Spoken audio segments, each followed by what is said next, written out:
주님의 은혜가 이 시간 여러분에게 함께하기를 주의 이름으로 축원합니다.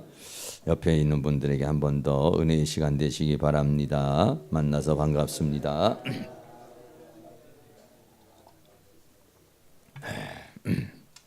오늘 말씀의 제목은 겉옷을 팔아서 검을 사라, 이런 주제로 하나님 말씀을 대언하려고 합니다. 특별히 오늘 누가복음 22장 36절에 있는 말씀을 중심으로 해서 말씀을 좀 전하려고 합니다. 오늘 본문에 있는 말씀은요, 최후의 만찬이 끝나고 예수님께서 가룟 요단을 통하여서 잡히시기 전, 십자가에 달리시기 전에 하신 그런 말씀입니다. 그러니까 그 분위기가 매우 좀 침통하고 약간 좀 무거운 그런 분위기라고 이렇게 말할 수가 있겠죠. 그러면서 예수님께서 말씀을 하시기를, 누가복음 22장 35절에 저희에게 말하기를, 내가 너희를 전대와 주머니와 신도 없이 보내었을 때에 부족한 것이 있더냐 하고 이렇게 물었습니다. 이 이야기는 뭐냐면, 예수님께서 이 땅에 계시면서 12제자를 보내신 적이 있습니다. 또 70인을 보내신 적이 있어요. 그래서 나아가서 복음을 전파하는 그런 사역을 감당할 수 있게 하셨죠. 그러면서 그때는 예수님이 갈 때는 전대도 가지지 말고 또 주머니도 갖지도 말고 신도 없이 가도 좋다, 이렇게 말했습니다. 여기서 말하는 전대, 주머니 이런 것은 음식을 담는 거나 돈 또는 옷 같은 걸 담는 그런 것들을 가리켜서 말하는 것이죠. 그래서 이런 것들을 가지고 있지 않고도 가서 그 가정에 가서 평안을 빌면은 거기에서 영접하는 사람들, 이 영접하는 사람들을 통해서 그 사람들을 공개하게 되고 먹게 되고 이렇게 되었습니다. 그러나 오늘 이제 36절에서는 이제는 전대에 있는 자는 가질 것이요, 주머니도 그렇게 하고 검 없는 자는 겉옷을 팔아 이제는 사라라고 그렇게 말씀했어요. 이제는 이제 예수님께서 이 땅에 계실 때에는 전대도 주머니도 없이 이렇게 갈 수 있었지만은, 그러나 이제는 전대에 있는 자는 가질 것이요, 주머니도 그리하고 검 없는 자는 겉옷을 팔아서 사라라고 그렇게 말하고 있어요. 그래서 이 검 없는 자는 겉옷을 팔아서 검을 사라라고 하는 이 말씀이 어떤 말씀인가에 대해서 함께 나누려고 그러는데요. 첫 번째로 이 검은 어떤 검인가 하는 것이죠. 예수님께서 준비하라고 하신 이 검은, 만약에 예수님을 잡으러 오는 사람이 있으면은 제자들이 칼로 딱 무장을 하고 있다가 그 사람들하고 싸우라고 하는 그런 검인지, 아니면은 예수님을 그런 상황으로 몰고 가는 사단과의 싸움을 위한 검을 사라고 그러는 것인지 하는 것에 대해서 우리가 이제 생각을 하게 되는 것인데요. 예수님께서 여기서 검을 준비하라 이렇게 말씀하신 것은 무슨 검을 준비하라는 것이냐면, 성령의 검, 일반적으로 그 예수님을 잡으러 오는 사람들과 싸우는 그런 검이 아니라 성령의 검을 준비하라는 그런 내용입니다. 에베소서 6장 17절 말씀에 보면은 구원의 투구와 성령의 검, 하나님의 말씀을 가지라 라고 해서 검은 검인데 성령의 검을 가지라고 그렇게 말씀하고 있어요. 이 검이라고 하는 마카리아라고 하는 단어는 마카이라인데, 잘못 썼네요. 마카이라인데, 마카이라라고 하는 이 단어는 칼 또는 단검 이런 것을 말하는 것이죠. 또는 어떤 경우에는 검은 전쟁을 상징해서 우리에게 말씀해주고 있는 것입니다. 그래서 검을 가지라고 하는 것은 바로 성령의 검. 왜 그러냐면 우리의 싸움은 이제 그런 육적인 싸움이 아니라 영적인 싸움이기 때문에 예수님께서는 성령의 검을 가지라고 이렇게 말씀하고 있죠. 이 검에 대한 부분들이 성경에 몇 구절 나옵니다. 히브리서 4장 12절 말씀에 보면 하나님의 말씀을 검으로 이렇게 표현했어요. 하나님의 말씀은 살았고 운동력이 있어서 좌우의 날선 어떤 검보다도 예리하다. 그랬어요. 그래서 하나님의 말씀을 받는 사람들은 혼과 영과 관절을 찔러 쪼개면서 우리 안에 들어와서 어떨 때는 회개를 일으키기도 하고 또 어떨 때는 그 말씀이 우리에게 깨달음을 주기도 하고 또 우리를 새롭게 하기도 하는 그런 말씀으로, 이 말씀은 검으로 이렇게 표현하는 경우가 있습니다. 또 요한계시록 2장 12절에 보면 예수님의 모습이 나오는데 이 예수님은 좌우에 날선 검을 가진 분으로 이렇게 나와요.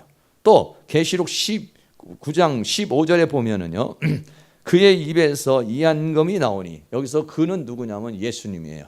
예수님의 입에서 뭐가 나오냐? 검이 나왔다, 이렇게 하세요. 예수님의 입에서 검이 나왔다는 것은 예수님이 말씀을 하시는데 그 말씀이 뭐냐면 영어로 보면은 검이다, 이렇게 말하고 있죠.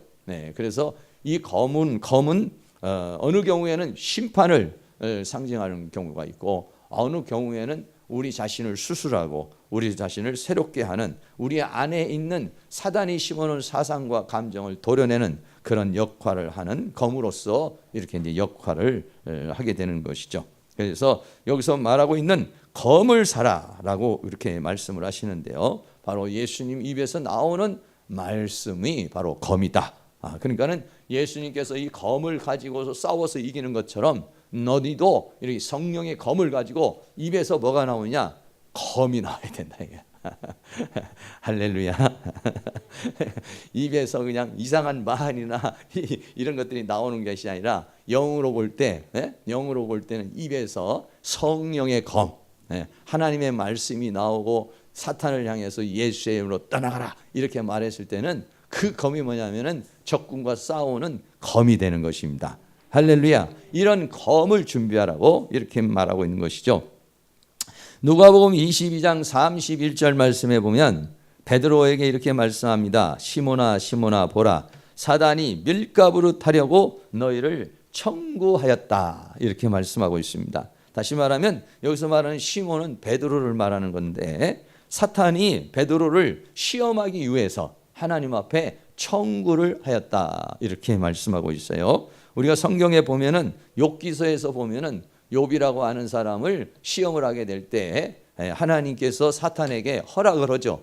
허락을 해서 가서 욥이 시험하는 그런 장면을 우리가 볼 수 있어요. 그런 것과 마찬가지로 이렇게 사탄이 밀가부로 타려고 너희를 청구하였다, 이렇게 말씀하고 있죠. 이게 밀가부로 탄다는 것을 뭐 연세 드신 분들은 다 아시고 또 젊은 사람들은 잘 모를 수도 있죠. 그래서 채라고 그래서 옛날에 보면은 안에다가 곡식을 넣고 채를 흔들면은 그럼 어떻습니까? 좀 시원찮은 건 다 날아가고 좀 좋은 거는 안으로 이렇게 들어오는 것이죠. 그런 의미를 가리켜서 말하는 거예요. 막 밀을 까불어서 그래서 이게 알곡이 아닌 것은 다 날아가 버리는 것이죠. 그러니까는 이게 환란이 와도 시험이 와도 조금 이렇게 흔드는 정도가 아니라 완전히 막 그냥 대풍과 같은 큰 시험, 아주 큰 시험. 만약에 여기서 떨어지면 죽는 겁니다. 이 밀가부로 하는 이 여기에 이걸 견디지 못하면은 이제 사단에게 이제 공격을 받아서 큰 문제가 생기는 것이죠. 그래서 이렇게 사단이 너를 지금 공격하고 있으니까, 사단이 이런 공격을 하고 너를 좀 시험하고 너를 그렇게 하려니까 어떻게 하느냐? 너는 이제 성령의 검을 준비하라, 이렇게 말하고 있어요. 여러분 사랑하는 모든 성도님들이 이런 사탄이 밀가부로 타려고 우리를 청구하는 그런 다가오는 그런 세계를 우리들이 볼 수 있는 은혜가 있기를 축복합니다. 그러니까는 베드로가 뭐라고 말했냐면 저가 말하되 주여 내가 주와 함께 오게도 죽는데도 가기를 준비하였다라고 그렇게 말합니다. 그러니까는 예수님께서 사탄이 너를 지금 밀가부로 타려고 막 그렇게 하는데, 그러니까는 너는 이제는 그를 잘 준비하라, 이렇게 말하니까 내가 감옥에 가는 것도 내가 준비를 하였고 또 내가 예수님과 죽는 것도 이미 내가 준비가 돼 있다라고 그렇게 말하죠. 그러니까 예수님께서 뭐라고 말씀하시냐면 베드로야 내가 내게 말하노니 닭 울기 전에 내가 3번 나를 모른다고 부인하리라, 이렇게 말씀했습니다. 베드로는 나름대로 준비를 했다고 말하는데 예수님이 볼 때는 하나 준비가 안 돼 있는 겁니다. 사단을 맞이하여 싸울 수 있는 그런 이제 준비가 되어 있지 않는 것이죠. 왜 그러냐면은 베드로는 지금 감옥에도 가고 또 죽기도 각오하는 결심과 결단은 했지만은 뭘 보더냐? 이 사단이라고 하는 존재는 영에 속한 것이기 때문에 영의 검을 준비해야 되고 영에 속한 것을 준비를 해야지 어떤 의지적인 것이나 육적인 것이나 이런 것을 준비해 가지고는요 사단을 절대로 이기지를 못하는 것입니다. 여러분들이 아무리 오늘 은혜를 받고 나름대로 어떤 결심을 하고 각오를 하는데 그것이 성령의 능력에 의해서 되지 않고 여러분들이 어떤 의지와 결단을 하는 것은요 사탄이 와가지고 우리에게 공격을 하면요 한순간에 무너지게 돼요. 아니 오늘 은혜를 받고 성령에 의해서 그런 마음을 가졌다 할지라도 성령이 우리가 은혜 받은 것보다도 더 크게 내가 50의 은혜를 받았다면 사단이 나에게 60, 70의 힘으로 나에게 다가오면요 그거를 이기기 어려워요. 마음 먹었던 것이 갑자기 싹 사라져버려요. 다음 주부터는 열심히 기도해야지, 다음 주부터는 열심히 정말 말씀을 읽어야지, 다음 주부터는 정말 믿음으로 살아야지, 이런 마음을 먹었어도요 이 영이 오면은요 영이 와가지고 우리를 공격을 하면요 그 마음이 한순간에 싹 사라져버리는 것이 이게 뭐냐면은 영의 세계라는 거예요. 그러니까는 베드로는 나름대로 결심을 하고 각오를 했지만은 이게 예수님이 보실 때 너는 나를 3번 모른다고 부인할 것이다 이렇게 말씀하고 있는 것이죠. 우리 사랑하는 모든 성도님들이 이 부분에 대해서 아주 깊이 잘 생각을 해야 됩니다. 우리가 아무리 의지를 가진다고 해도 사단을 이기는 것은 그렇게 쉬운 것이 아닙니다. 성령의 검을 사지 않으면은 내가 겉옷을 팔아서 검을 사지 않으면은 성령의 검을 사지 않으면 영적인 무장을 하지 않으면은요 그런 사단이 왔을 때 우리의 의지와 육신의 힘으로서는 그를 이기지 못한다는 사실을 우리들이 깊이 이렇게 인식을 해야 되는 것이죠. 그러나 베드로는 아직 영에 속한 것이 무엇인지 성령의 검을 준비한다는 것이 무엇인지를 잘 알지를 못하는 그런 상황이었어요. 그래서 제자들은 어떻게 생각했느냐? 성령의 검으로 이해를 하지 않고 실제 검으로 이해를 했어요. 실제 검으로 이해를 해가지고 검을 차고 갔습니다. 검을 차고 갔는데 마침 이제 그날 밤에 예수님을 잡으려고 가룟 유다를 앞세우고 대제사장들과 이제 사람들이 다가왔죠. 다가와가지고 와서 예수님을 잡으려고 합니다. 잡으려고 그러니까는 그때에 누가복음 22장 49절에 좌우가 예수님 좌우에 있던 사람이 그 될 일을 보고 여짜오되 주여 우리가 검으로 치리까 이렇게 물었어요. 검들을 하나씩 가지고 있으니까 그러니까는 예수님을 잡으러 오니까 검을 빼들고 예수님을 잡지 못하도록 치려고 이제 그렇게 한 것이죠. 그런데 여기 또 성질 급한 베드로가 있지 않습니까? 베드로는 뭐 이거 물어볼 것도 없어요. 그냥 그 중에 한 사람, 여기 누가복음에는 이름을 안 썼어요. 그 중에 한 사람이지만 여기 한 사람 누구냐면 베드로라고 하는 사람이에요. 이 베드로라는 사람이 대제사장의 종, 예수님을 잡으러 온 사람들 중에서 여러 무리들인데 그 중에 대제사장 종, 요한복음에 보면 그 사람 이름이 나옵니다. 이름 나오는데 그 사람이 와서 예수님을 잡으려고 그러니까 오른편 귀를 떨어뜨려 버린 거예요. 오른편 귀를 떨어뜨리니까 귀가 터지면서 이게 피가 터지고 막 갑자기 살벌한 분위기가 그때에 이르렀을 것이다 이렇게 보게 되는 것이죠. 그러면은 예수님께서 역시 베드로는 참 멋있어. 아주 잘했어. 이렇게 칭찬을 하셔야 되는데 예수님께는 그렇게 칭찬하시지 않습니다. 여기 누가복음에는 안 나오지만은 마태복음에서는 뭐라고 하냐면 검을 쓰는 자는 검으로 망한다 이렇게 말씀을 하시고 오히려 책망을 하셨어요. 오히려 책망을 하시면서 51절 말씀에 보면은 예수께서 일러 가르치되 이것까지 참으라 하시고 그 귀를 만져서 낫게 하시더라. 귀를 다시 붙여줬어요. 떨어진 귀를 다시 붙여주니까 이거를 참으라고 이렇게 이야기를 하죠. 그러니까 제자들이 그 모습을 보고서 이거 뭐 어떻게 싸울 방법을 모르는 거죠. 제자들이 싸우는 방법은 그렇게 예수님을 잡으러 오면은 어떻습니까? 그 위기를 모면하기 위해서는 칼을 가지고 싸운다든지 아니면은 주먹을 가지고 싸운다든지 이렇게 대항을 해야 되는데 예수님이 무저항으로 이렇게 나오시니까 그러니까 제자들이 여기 있다가는 우리 큰일 나겠다. 우리도 다 잡혀 죽겠다. 이런 마음이 들어간 거죠. 이렇게 되면요. 한순간에 두려움이 옵니다. 한순간에 공포가 들어옵니다. 그러니까는 마태복음 26장 56절에는 그러나 이렇게 된 것은 다 선지자들의 글을 이루려 함이라 하시면서 제자들이 다 예수를 버리고 도망하니라 이렇게 말했어요. 네, 조금 전까지만 해도 그렇게 마음의 결단을 하고 각오를 가졌지만은 그런 상황을 보고서는 제자들이 다 예수를 버리고 도망하게 되었다. 왜? 이거는 싸우는 것이 아니라 오히려 거기에서 포승줄로 묶여서 끌려가는 것으로 이렇게 보니까 제자들이 거기에 있다가는 안 되겠다는 생각을 하고 도망가 버리고 말았다. 이렇게 말하고 있는 것이죠.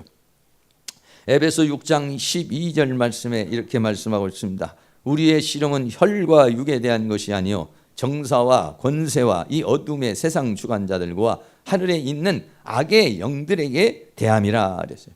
우리 믿음의 사람들은 싸움은 어떤 싸움이냐면 혈과 육의 검을 가진 자는 검으로 싸우는 것이 아니라 우리의 싸움은 어떤 싸움이냐? 하늘에 있는 악한 영들과의 싸움이라는 것이에요. 그럼 이 악한 영들과 싸우기 위해서는 어떻게 해야 됩니까? 성령의 검을 가져야 돼요. 에베소 6장 13절에는 그러므로 하나님의 전신갑주를 입어라. 이렇게 취하라고 이렇게 말했어요. 다시 말하면 이 영들과 싸우기 위해서는 영의 세력과 싸우기 위해서는 영적인 무장을 해야 영과 싸워서 이기는 것이지 영이라고 하는 존재와 싸우는데 다른 힘을 가지고서는 영을 이기지를 못한다는 거예요. 그러니까 하나님으로부터 오는 은혜, 하나님으로부터 오는 그것으로 전신갑주를 입어야 되고 성령의 검을 가져야만이 그러한 공포, 두려움, 사단이 주는 그런 것들을 이길 수가 있다라고 하는 것입니다. 사랑하는 모든 성도님들이 이 세상에 우리가 살아가면서 사단이 우리를 다양한 형태로 공격에 들어옵니다. 이렇게도 공격해오고 저렇게도 이렇게 공격해오는데 이 공격을 이기려고 그러면 어떻게 하냐? 하나님의 전신갑주를 입고 성령의 검을 갖지 못하면 쓰러지는 겁니다.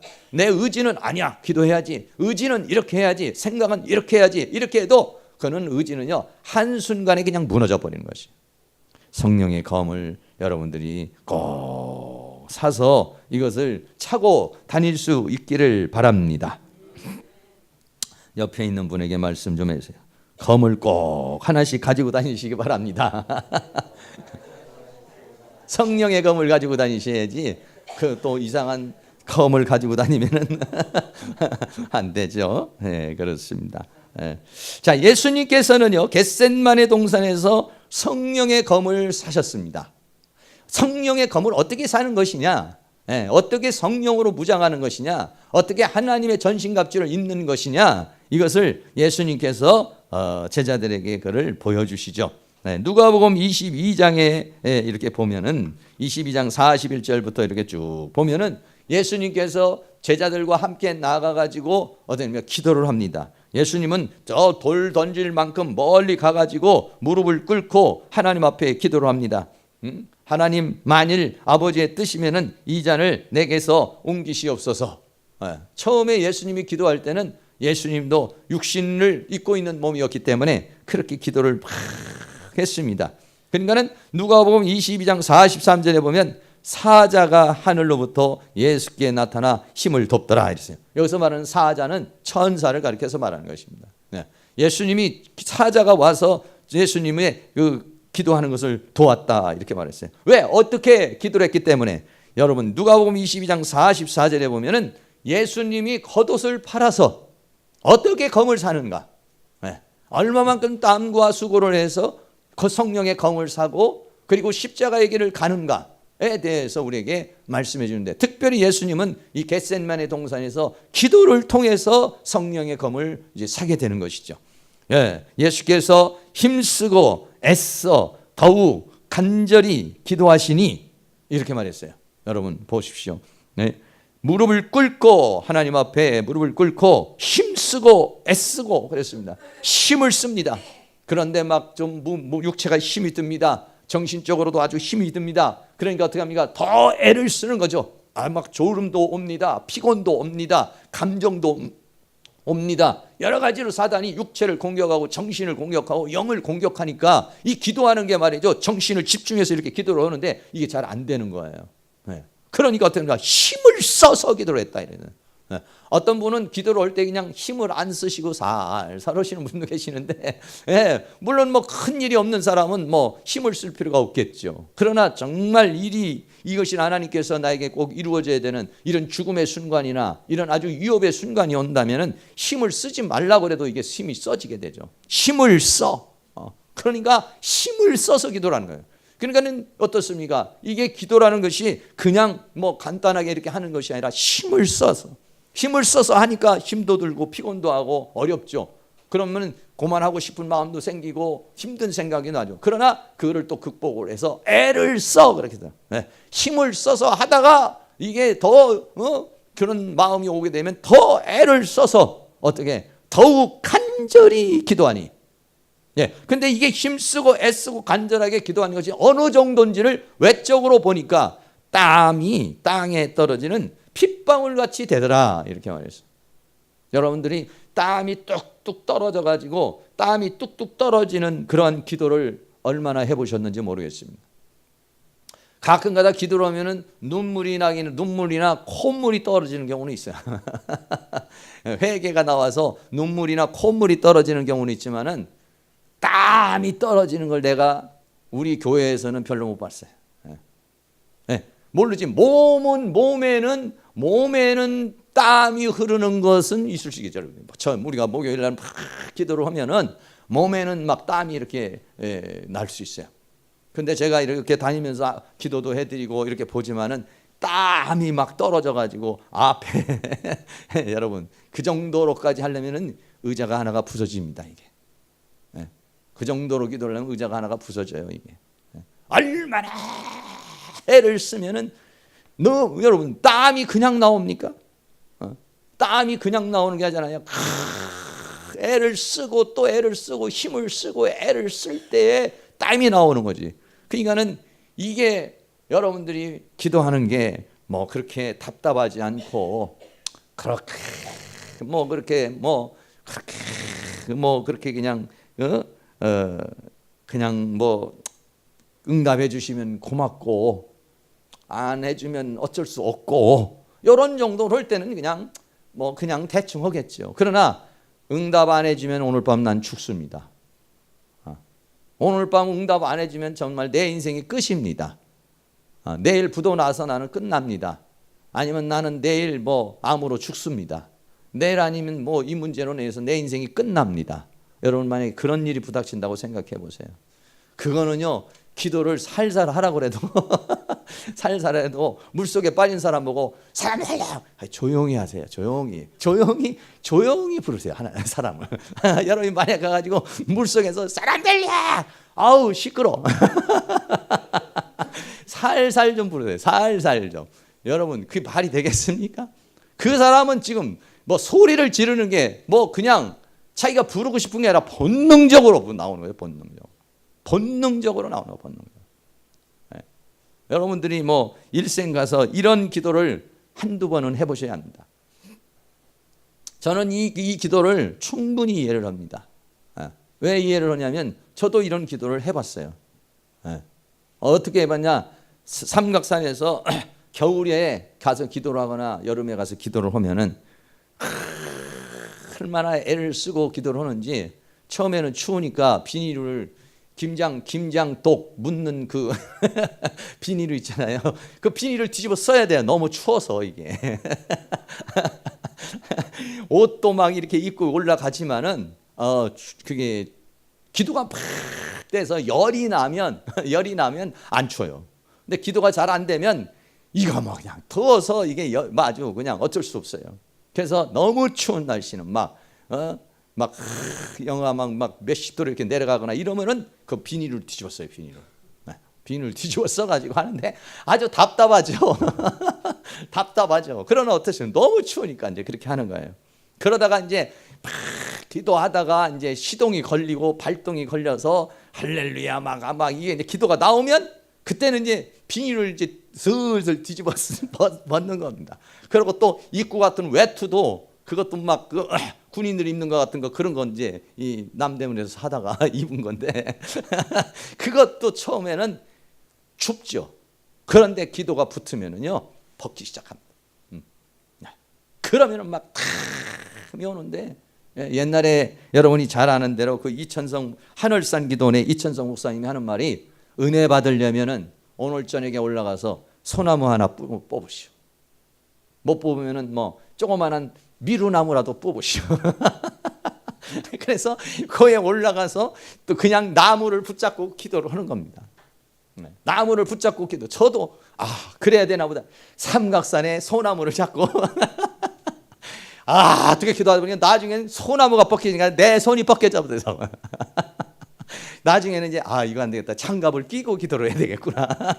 장갑을 끼고 나무를 붙잡고 씨름을 하고 이렇게 기도를 해요. 기도를 하다가 보면은 어떻게 하냐면 땀이 이렇게 쭉 나는데, 나중에는 이 땀이 어떻게 하냐면 이제 허연해져요. 이 우애가. 난 처음에 이게 무슨 뭐 은혜가 뭐 왔나 하고 봤더니 이게 하도 땀이 나가지고 소금기가 된 거예요. 소금기가. 이게 찌가 먹어보니까 짭짜름한 거예요. 이게. 그러니까 그게 뭐냐면 진액이야 이게.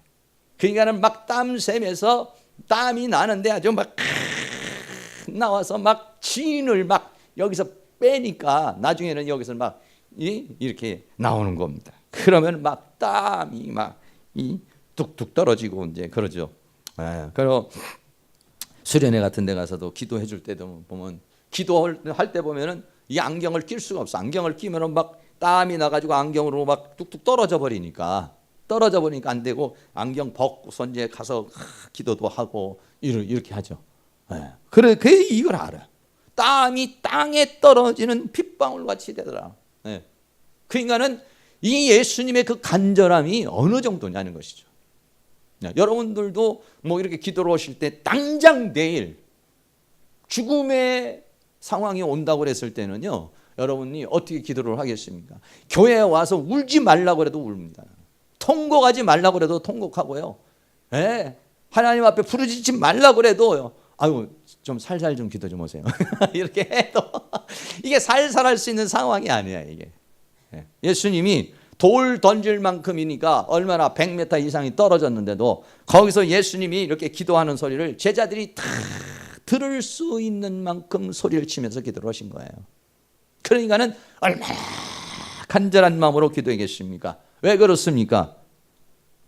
마태복음 26장 37절에 보면 베드로와 세베대의 두 아들을 데리고 가실새 예수님이 뭐라고 하느냐? 고민하고 슬퍼했다 이렇게 말했어요.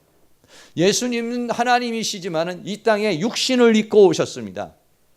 여러분, 육신을 입고 있는 한에는 이 육신의 고통을 다 느끼는 겁니다. 하나님도 육신을 입고 있는 동안에는 육신이 요구하는 그 느낌을 다 받는 겁니다. 배고픈 것도 느끼는 것입니다. 아픈 것도 느끼는 것입니다. 모든 것들을 다 느낄 수 있는 겁니다. 채찍에 맞아서 피가 나면 고통을 느끼는 게 뭐냐면은 육신을 가진 예수님인 것입니다. 그러니까는 예수님이 뭐라고 말합니까? 베드로와 세베대의 두 아들을 데리고 12명의 아들이 있습니다. 12명의 제자가 있어요. 근데 그 제자 중에서도 또 베드로, 요한, 야고보 요 세 사람. 그래, 12명 중에서 12명 다 나를 위해서 기도해 주기를 바라지는 않는다. 그래서 아예 그 중에서 추려가지고 베드로, 요한, 야고보를 따로 데리고 가가지고 너희는 여기서 있어라. 예수님은 돌 던질 만큼 가가지고 기도를 하는 것이죠. 근데 이 세 사람에게 뭐라고 말하냐면 내가 고민하고 슬퍼한다. 죽음을 앞두고 십자가를 앞두고 주님이 그렇게 이야기를 하고 있는 것입니다.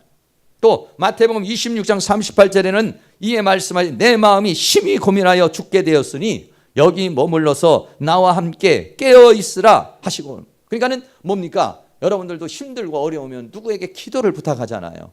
응? 여러분들이 정말 힘들 때 애들한테, 자녀들한테도 말할 수 있죠. 야, 엄마가 이렇게 참 너무 힘든데 너도 같이 좀 기도를 해줘라. 그래서 막 가서 막 그냥 땀방울이 핏방울 되도록 이렇게 기도를 하고 왔더니 자녀들은 자고 있는 거죠. 그럴 때는 얼마나 마음이 정말 기도하고 싶은 마음이 나오겠습니까? 심히 고민하여 죽게 되었다 이렇게 말했어요. 다시 말하면 예수님도 이 심히 고민하고 갈등이 할 수만 있으면 이 잔이 지나가게 해달라. 할 수만 있으면은 마태복음 26장 39절에 할만하시면은 이 잔을 내게서 지나가게 하옵소서. 예수님 그런 마음이란 얘기예요. 육신을 입고 있는 인간이 느끼는 감정이란 말이에요. 이게. 네. 육신을 입고 있는 인간이 가지고 있는 이것이 다 그래요. 사도 바울 같은 사람이 감옥에서 찬송도 하고 기도했지만 그 사람은 매를 맞고 하나도 안 아픈 사람인가? 감옥이 불편하지 않은 사람입니까? 헐벗고 그러면 고통스럽지 않은 사람인가요? 똑같은 우리와 똑같은 사람입니다. 이 사람들도요. 그런 예수님도 마찬가지란 얘기죠. 예. 그러니까는 이 지금 육신적인 이 고통을 넘어서야 되잖아요. 이 갈등을 넘어서야 되잖아요. 이 감정을 넘어서야, 육신이 요구하는 그 갈등을 넘어서야 된단 말이죠. 예. 그 생각을 넘어서야 된단 말이에요. 그런데 어땠습니까? 내 마음속에는 자기가 이런 것에 대한 고민과 갈등이 나오는데 이 고민과 갈등, 자신과의 싸움, 사탄과의 싸움, 이 감정을 눌러줘야 되거든요. 넘어서야 된단 말이에요. 그래야만 예수님이 이 십자가의 길을 갈 수 있는 거예요. 네. 그러니까 예수님이 성령의 검을 사는 것은 뭐냐면은 그 자기와의 갈등, 사탄과의 그 갈등, 싸움, 여기에서 그 감정을 이겨내고 생각을 이겨내고 영적인 공격을 이겨내는 거. 이것이 뭐냐면은요, 성령의 검을 사는 것입니다. 할렐루야. 결국은 예수님께서 누가복음 22장 42절에 가라사대 아버지여 만일 아버지의 뜻이여든 이 잔을 내게서 옮기시옵소서 그렇게 했지만은 예수님이 내 원대로 마오시고 아버지의 원대로 되기를 원하나이다. 네. 내 원이 있고 아버지의 원이 있어요. 내 원은 뭐냐? 육신이 요구하는 거예요. 육신의 욕구입니다. 여러분들도 마찬가지죠. 우리가 육신의 욕구가 있습니다. 그리고 하나님이 나에게 원하는 게 있습니다. 이 둘 중에서 우리는 갈등하는 것이죠. 하나님이 원하는 것은 영의 생각이에요. 내가 원하는 것은 육신의 생각이에요. 육신의 생각은 사망이요, 영의 생각은 생명과 평안인데 우리는 그 중간에서 어떻습니까? 육신이 연약해서 어떨 때는 육신에 넘어가게 되고 그 죄악에 끌려가게 되는 그런 경우가 많이 있는 것이죠. 그러나 예수님은 이 사단과의 싸움에서 이겨낸 것이죠. 할렐루야. 그 감정을 이겨내고 그 생각을 내 안에서만 밀어내고 그 불안한 마음을 밀어내고 그 두려움의 마음을 밀어내고 그 감정을 밀어내고 그 사단이 공격한 것을 밀어내려고 그러고 체계하고 싸우다가 보니까 어느덧 땀이 핏방울과 같이 떨어지더라, 이런 얘기입니다. 할렐루야. 네, 그렇습니다. 네. 주님이 그렇게 간단하게 이렇게 성령의 검을 사는 것이 그렇게 간단한 것만은 아닌데 예수님은 그렇게 해서 그 성령의 검을 탁 사셨어요. 3번 그렇게 하시고 난 다음에 예수님이 이제 마음의 결론이 탁 내렸습니다. 이제는 아버지의 원대로 따르기를 딱 결심을 했어요. 결심을 할 때 그냥 되는 게 아니라 그렇게 싸움을 하고 나니까 마음에 그 다음부터는 담담한 마음이에요. 갈등과 고민이 싹 사라져, 불안한 마음도 싹 사라져, 아쉬운 마음은, 고민의 마음은, 슬픔의 마음도 싹 사라져버리고 강하고 탄대한 마음이 생기면서 하나님의 세계를 보고 영의 세계를 보면서 딱 그 십자가의 일을 이제 걸어갈 수 있는 단계가 딱 만들어진 거예요. 이게 뭐냐면 성령의 검을 사는 것이다. 할렐루야. 그런데 제자들은 어땠습니까? 제자들은 와서 보니까 마태복음 26장 43절에 와서 예수님이 와서 보니까는 전부 다 잔이 이는 저희 눈이 피곤함이로라. 예수님은 그렇게 영적 싸움을 하고 와서 제자들을 보니까 눈이 피곤하다. 지금도 두 사람이 눈이 피곤한 분이 계시네.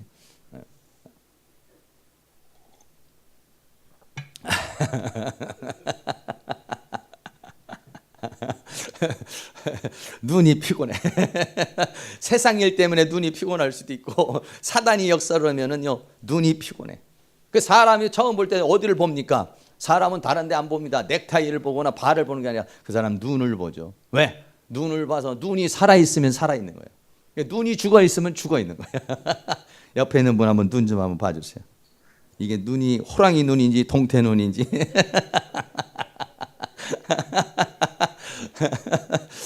그래 제가 오후 시간에 맨날 하는 말이 졸음을 이기는 게 능력이라요. 졸음을 이기면 눈이 반짝반짝하지만 졸음을 못 이기면 눈이 개심치레해지면 이게 벌써 정신이 한 가닥 잡혔다는 것을 가르쳐 말해요. 제자들이 와서 보니까 예수님은 눈이 졸리는 게 어디 있습니까? 지금 막 우는 사자처럼 역사하는 사단과 싸우기 위해서 막 눈이 덩그래가지고 막 정신 일도를 해가지고 지금 막 그거 싸우고서 와서 보니까 다른 제자들은 다 자고 있는데 눈을 보니까 피곤함이 일어나. 눈이 전부 다 완전히 이게 잠들고 있다 이런 얘기죠. 또 누가복음 22장 45절은 기도 후에 일어나 제자들이 가서 슬픔을 인하여 잠든 것을 보시고, 육적인 상태에서는 눈이 피곤한 거야. 그러나 정신적인 면에서 볼 때는 슬픔, 감정이 어떻습니까? 슬픔의 감정에 잡혀 있는 거야, 이 사람들. 야, 예수님이 죽으면 어떻게 하나? 예수님이 안 계시면 우리는 어떻게 하나? 우리들도 죽으면 어떻게 하나? 이런 걱정, 근심, 불안 이런 것들이 오니까 감정에 잡혀버린 거예요. 사단이 주는 두려움의 감정에 잡혀버린, 슬픔을 인하여 잠들었다는 거예요, 이 사람들은. 그러나 마태복음에서는 피곤해서 눈이, 어떤 사람들이 이렇게 볼 때는 눈이 아우 목사님 피곤해요, 이렇게 볼 때 눈이 피곤한 사람이 있어요. 근데 내면은 다른 경우가 많이 있어요. 물론 육체적인 힘을 너무 일을 해서 피곤한 경우도 있어요. 그러나 많은 경우에는 그 사람의 어떤 감정이나 어떤 영적인 상태 때문에 지금 그렇게 잠들었다. 특별히 이 사람들은 지금 사단의 영이 와가지고 성령의 검을 사지 못하도록 어떻게 합니까? 사단이 기도를 하지 못하도록 방해를 해서 생기는 졸음이야. 쏟아지는 졸음. 이거는 감당할 수 없어서 그냥 쓰러지는 것입니다. 그러나 예수님은 그걸 이겨낸 것이죠. 네, 그렇습니다. 자, 검을 사는 실제적인 그런 방법입니다. 검을 사는 방법인데요. 여기서 뭐라고 그랬냐면은 누가복음 22장 36절에 우리가 아는 대로 검 없는 자는 겉옷을 팔아서 사라 그랬어요. 여기서 겉옷이 나오는데 이 겉옷이라고 하는 것이 뭐냐면 우리는 모두가 겉옷이 많이 있습니다. 오늘은 별로 이렇게 더우니까 겉옷도 필요 없고, 그러나 이스라엘 민족은 겉옷이 필요해요. 겉옷을 입고 다니다가 어떻게 합니까? 외출할 때도 있지만은 밤에는 또 이걸 덮고 산다든지, 이게 외출할 때든지 밤이나 낮에 이 추위를 막기 위해서 이건 이불처럼 대용해서 쓰는 것이 뭐냐면 이 겉옷이에요. 그리고 이 겉옷은요, 필요할 때는 전당포다 잡혀가지고 그래가지고 돈을 이용해서 쓸 수 있는 거예요. 그리고 이 겉옷이요, 그 사람의 신분을 나타내주는 역할을 해요. 이 겉옷이요. 그러니까는 이 겉옷이 중요해요. 그런데 이 겉옷이 몇 벌이나냐? 한 벌. 없는 사람도 많이 있고 없는 사람도 있고, 그러나 거의 이때 당시에는요 겉옷이 한 벌입니다. 한 벌. 여러분 우리가 잘 아는 대로 누가복음 6장 29절에 보면 이것을 가지고서 비유로 말씀하시는 거 있어요. 내 입밤을 치는 자에게 젖밤도 돌려내며 겉옷을 빼앗는 자에게 속옷도 금하지 말라. 여러분 우리가 아무리 좀 없어도 가가지고 속옷 좀 벗어줘. 이렇게는 안 하죠. 남 입던 속옷을 갖다 입는 게 그렇게 쉬운 게 아니에요. 근데 이때는 옷이 없어요. 옷이 없으니까 뭐라고 그럽니까? 겉옷을 좀 달라는 거예요. 추워서. 입을 옷이 없으니까 겉옷을 달라고 그러는 사람에게 속옷도 줘라. 그러니까 이런 일이 그때 당시는 빈번하게 있었던 거예요. 오죽했으면 여러분 요한복음 19장 23절에 보면 군병들이 예수님이 십자가에 못 박혀 죽으실 때 군병들이 예수님의 옷을 가지고서 네 깃으로 나눠서 하나씩 다 찢어가지고 네 깃으로 나눴다고 그랬어요. 한 사람이라도 가져가서 입는 게 아니라 그 옷감이라도 쓰려고 그걸 네 개. 그러니까는 군인들이 아마 제수가 죽으면은 전부 다 눈독을 들이는 게 뭐냐면 제수들의 옷입니다. 속옷도 취하니 그랬어요. 속옷도. 여러분 옷이 없는 시절이니까 속옷도 갖다가 자기가 입는 그러한 시절이었다 이런 얘기죠. 그렇습니다. 그러니까는 이때 당시에 겉옷이라고 하는 것은 뭐냐면 자기의 재산 목록 중에 첫 번째예요. 이게 아주 중요한 거예요. 그러니까 그냥 이 성령의 검을 사는 게 그냥 대충 아무거나 가지고 살 수 있는 게 아니라 내가 가지고 있는 아주 중요한 이 외투, 이 아주 중요한 이 겉옷을 팔아야 살 수 있는 것이다 이런 얘기죠. 할렐루야. 그렇습니다. 이 말은 겉옷을 팔아서 검을 사라는 얘기는 여러 가지 의미 있습니다. 육을 팔아서 영을 사라 이런 의미가 있습니다. 겉사람을 팔아서 속사람을 사라. 또 이 성령의 검을 사기 위해서는 육적인 고통과 육적인 헌신과 육적인 수고가 따르게 되는 것이다. 할렐루야. 그렇습니다. 육신이 좀 고통스럽고, 여러분들이 성령의 검을 사기 위해서 기도를 하려면 육신이 고통스럽고 힘들지만은, 그러나 만약에 육신이 고통스럽지만은 그것을 여러분들이 열심히 기도를 해서 성령의 검을 사면 영도 살고 내 육도 살아요. 그런데 그게 귀찮다고, 그게 힘들다고 그래가지고 여러분이 만약에 성령의 검을 사지 못하면 베드로처럼 예수님을 부인하고 그리고는 예수님을 버리고 도망할 수밖에 없는 것이다, 이런 얘기예요. 그렇기 때문에 우리가 이 세상에서 어떻냐, 영으로 살기를 원하고 영의 주체가 되어 살기를 원하고 죄와 사망과 세상과 사단을 이기려면 어떻게 하느냐, 육신을 쳐서 겉옷을 팔아서 검을 사야만이 이기는 자가 된다라고 하는 것입니다. 이걸 중요하게 생각해야 되는 것입니다. 중요하게 생각해야 돼요. 그렇기 때문에 우리에게 있어서 가장 중요한 것 중에 뭐냐면 시간을 내야 돼요. 시간. 얼마나 바쁩니까? 일주일이 그냥 후떡 지나가 버리죠. 하루가 후떡 지나가 버리죠. 기도해야 되는데 기도할 시간이 없습니다. 바쁘다 바빠 하다가 보면 일주일 지나가 버립니다. 여러분, 그러나 다니엘은 어떻습니까? 아무리 시간이 없어도 기도하는 시간은 최고야, 최상이야, 일이야, 이렇게 정해놓고 다니엘은 하루에 3번 이 기도하는 것을 가장 중요한 것으로 생각했어요. 왜? 그 시간이 뭐냐면은 성령의 검을 사는 시간이에요. 그 시간이 뭐냐면 하나님의 전신갑주를 입는 시간이에요. 그 시간이 어떤 시간이면 영역을 얻는 시간이에요. 하나님의 능력을 받는 시간이란 말이에요. 하나님의 능력을 받지 않고 살아가면은 세상을 이기지 못하는 거예요. 할렐루야. 그렇기 때문에 시간의 대가를 지불해야 되는 것입니다. 아무리 바빠도 시간의 대가를, 아무리 여러분들이 바빠도 기도하는 시간을 따로 빼내야 된다, 이 말이에요. 다니엘처럼 하루에 3번 기도하는 이 기도 시간을 빼내는 이유는 뭐냐? 이 기도가 나의 생명줄이다. 이 기도가 하나님의 은혜줄이다. 이 기도를 통해서 성령의 검을 사야, 성령의 검을 가져야 사탄을 이기고 세상을 이기고 죄를 이긴다. 할렐루야. 그런 절대적인 마음이 있어야만이 여러분들이 시간을 내는 것입니다. 기도는 시간이 나면 하고 안 나면 안 하고 뭐 이런 정도로 해가지고는 성령의 검을 살 수가 없는 것입니다. 이거는 철저하게 내 인생에 오늘 아무리 바빠도 내가 이 기도를 한다. 아무 정말 너무 바쁠 때는 차를 몰고 가다가도 한 30분이든 1시간이든 팍 기도를 하고, 여러분 이렇게 기도를 할 때에 그때에 성령의 검을 사게 되는 것이고, 그럴 때에 세상을 이기는 능력이 하나님의 은혜가 주어지게 되는 줄로 믿습니다. 더 나아가서는 체력의 땀과 눈물의 대가를 지불해야 되는 것입니다. 여러분, 산다는 것은 지불을 해야 된다는 거예요. 돈을 지불해야 산다는 겁니다. 겉옷을 팔아서 사는 겁니다. 다시 말하면 대가를 지불해야 된다는 거예요. 대가를 지불하지 않고 산다는 건 말이 안 되는 소리입니다. 어떤 사람이 가만히 있는데 은혜 받았다, 가만히 있는데 능력 받았다, 가만히 있는데 치료 받았다, 가만히 있는데 축복 받았다는 사람이 이 세상에 단 한 사람도 없습니다. 네. 대가를 지불해야 됩니다. 어떤 대가를 때문에? 체력입니다. 땀이 흘리고 기도를 하다가 보면 힘이 듭니다. 어깨가 아픕니다. 목이 또 아프기도 합니다. 다리도 아프기도 합니다. 땀이 흘립니다. 힘습니다. 여러분, 이런 체력을, 그런 육체적인 수고의 대가를 치러야 이거는 검을 사는 겁니다. 할렐루야.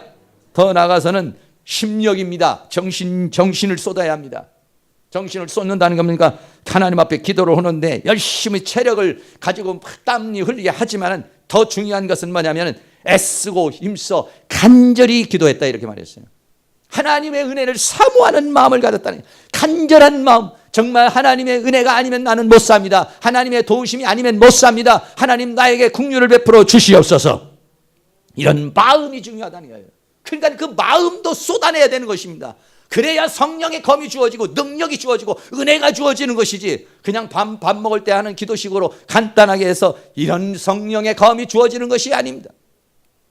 그렇게 만약에 여러분들이 기도를 하시면은요, 검은 오는데 어떤 검이 오냐? 면도 칼도 안 옵니다.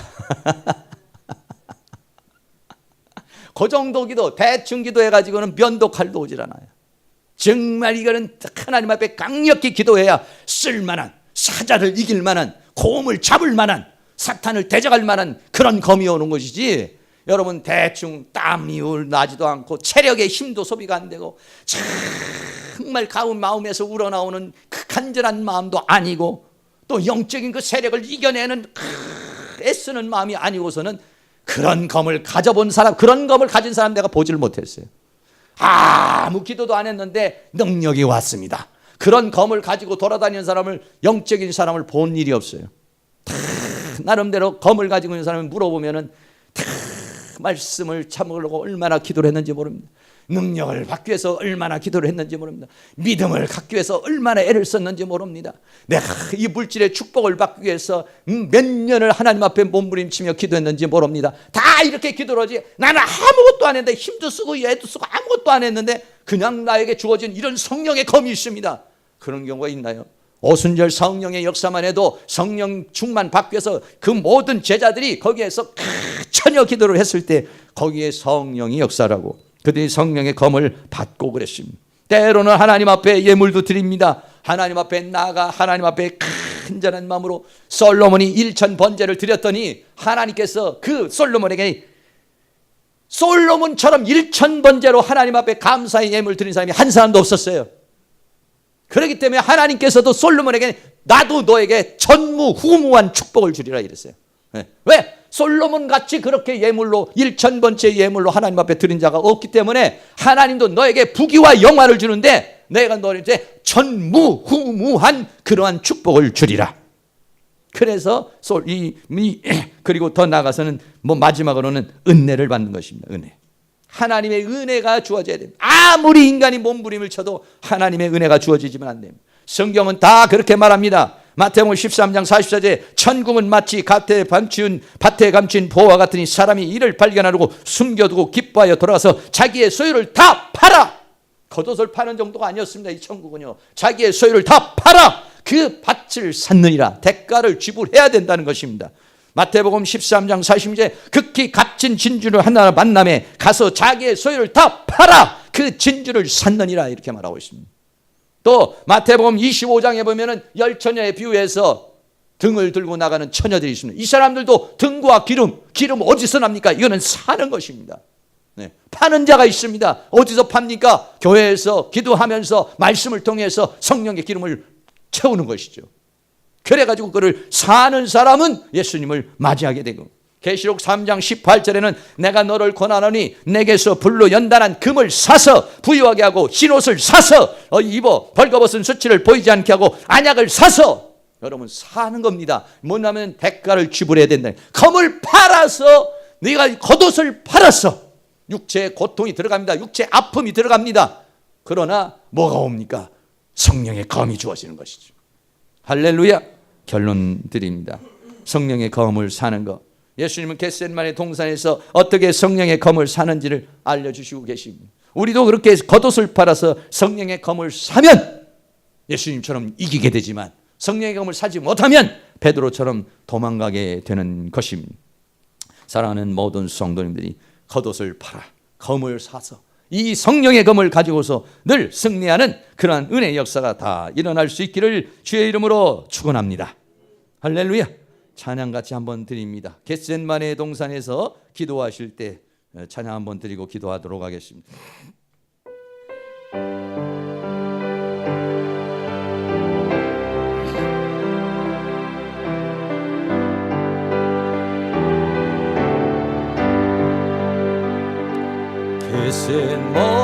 겟세마네 동산에서 기도하실 때 주님의 땀방울은 피로 변했네.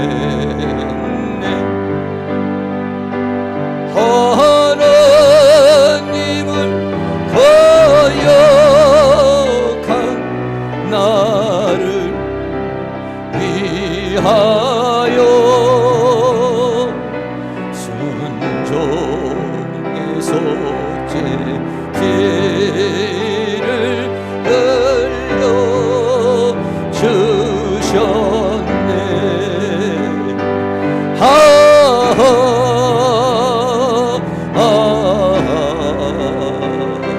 주의 사랑 깊고 크셔라.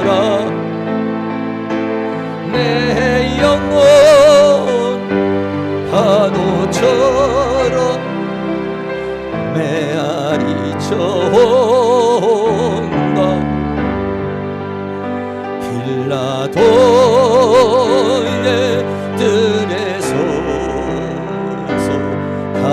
가시관 쓸때 주님의 얼굴은 피로 젖었네.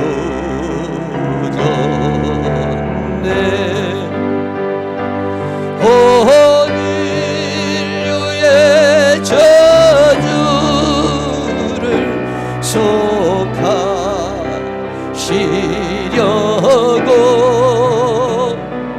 저주의 가시 채로 간을 쓰셨네.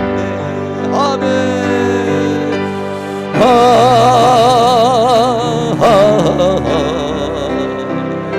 주의 사랑 믿고 크셔라. 내 영혼의 파도처럼 메아리 쳐온다. 빌라도의 군인들이 때린 채 찌게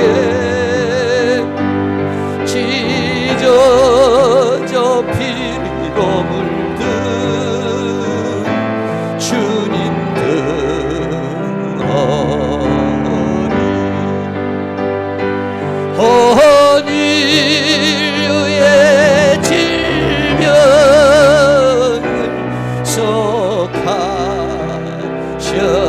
속하셨으니 치료의 강물에서 넘쳐 흐르네.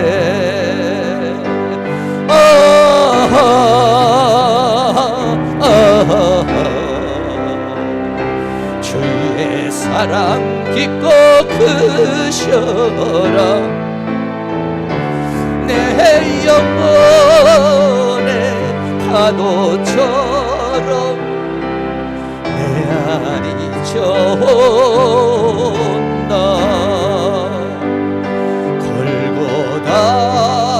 골고다의 십자가 달리신 주님 손과 발 옆구리에 입은 상처로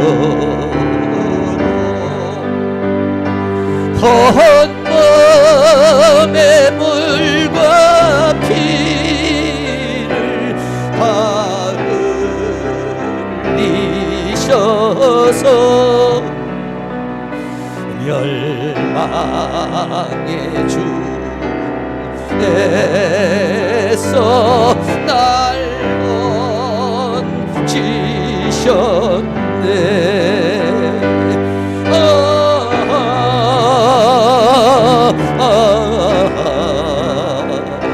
주의 사랑 깊고 크셔라. 내 영혼의 파도처럼 메아리 쳐온다. 할렐루야. 다 같이 한번 통성으로 기도해서 주님 가시는 길 우리도 가려면 우리도 겉옷을 팔아 성령 검 받아야 합니다. 하나님께서 우리에게 은혜를 주셔서 그렇게 성령검 가지고 사용할 수 있도록 해달라고 다 같이 동성으로 기도합니다. 사랑과 은혜가 많으신 아버지 하나님, 오늘도 우리 하나님께서 우리에게 은혜와 사랑 가운데 인도하시고 주의 성령 가운데 우리를 도와주신 주의 은혜와 사랑을 감사합니다. 성령님 도와주시옵소서.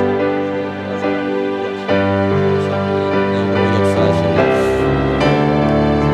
성령을 인도하여 주시고 붙들어 주시는 간절히 원합니다.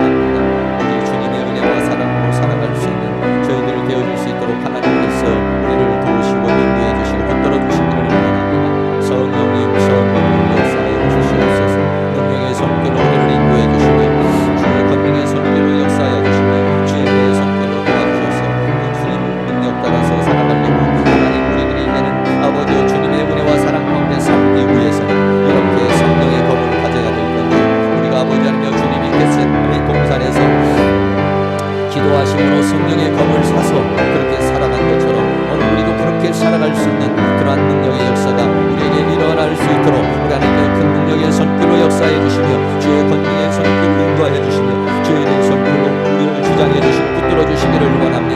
겉옷을 팔아서 검을 사라. 이 검을 사서 죄와 사망과 세상과 사단을 이기는 우리의 모든 삶이 되도록 주께서 함께하시고 역사하여 주시옵소서.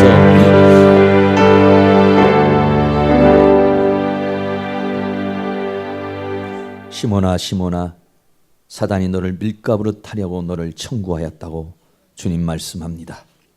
사단은 우는 사자와 같이 우리 조금만 방심하면 덤벼듭니다. 육체를 공격하고 또 정신을 공격하고 영을 공격하고 가정을 공격하고 삶을 공격합니다. 하나님, 한 주간도 살아갈 때 우리 깨어서 정신을 차리고 근신하며 살게 하여 주시옵시고, 시간이 없고 바빠도 기도하는 시간, 말씀 묵상하는 시간 가져서 성령의 검을 가지고 우리가 싸워서 승리하는 그런 삶을 살아갈 수 있도록 주께서 우리를 도우시고 인도하여 주시옵소서. 예수 그리스도의 이름으로 기도하옵나이다. 아멘. 우리 다 같이 자리에 일어나셔서 조금 전에 드린 찬송 한 번 더, 복음서 한 번 더 드리겠습니다.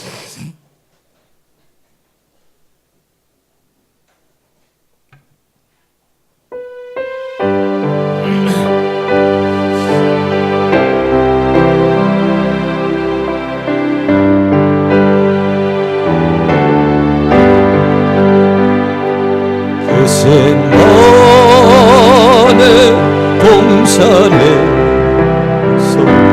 기도하실 때 저리 내 땀방울은 피로 변했네. 하나님을 거역한 나를 위하여 순종에서 피를 흘려 주셨네.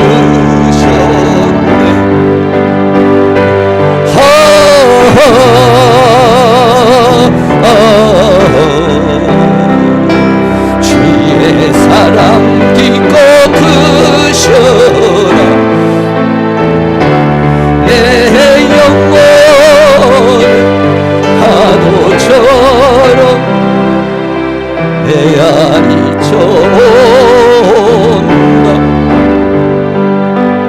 빌라도의 군인들 때린 채 지게 찢어져 피로 물든 주님 등머리. 인류의 질병을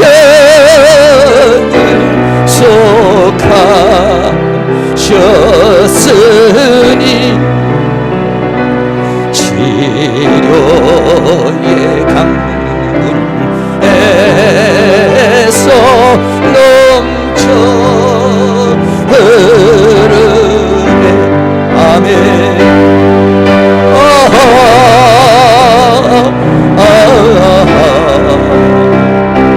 주의 사랑 깊고 크셔 내 영혼의 파도처럼 내 안이 쫓나. 골고다의 십자가 달리신 주님 손과 발옆구리에 입은 상처로 온몸의 물과 피를 다 흘리셔서 멸망의 죽음에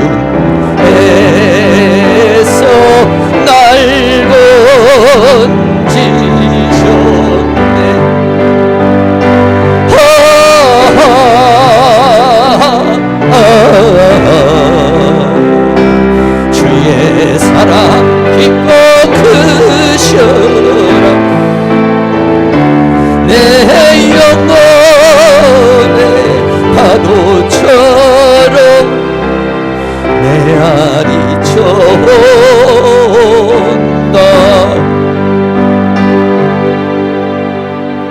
지금은 우리 주 예수 그리스도의 은혜와 하나님 아버지의 끝없는 사랑하심과 성령님의 감화감동 교통 충만 인도해 주시는 은혜의 역사가 이 시간 고개 숙인 사랑하는 모든 성도님들의 머리 위에, 가정 위에, 삶 위에, 그리고 이 교회 위에, 학교 위에, 민족 위에, 세계 위에 지금으로부터 영원토록 함께 있을지어다. 아멘.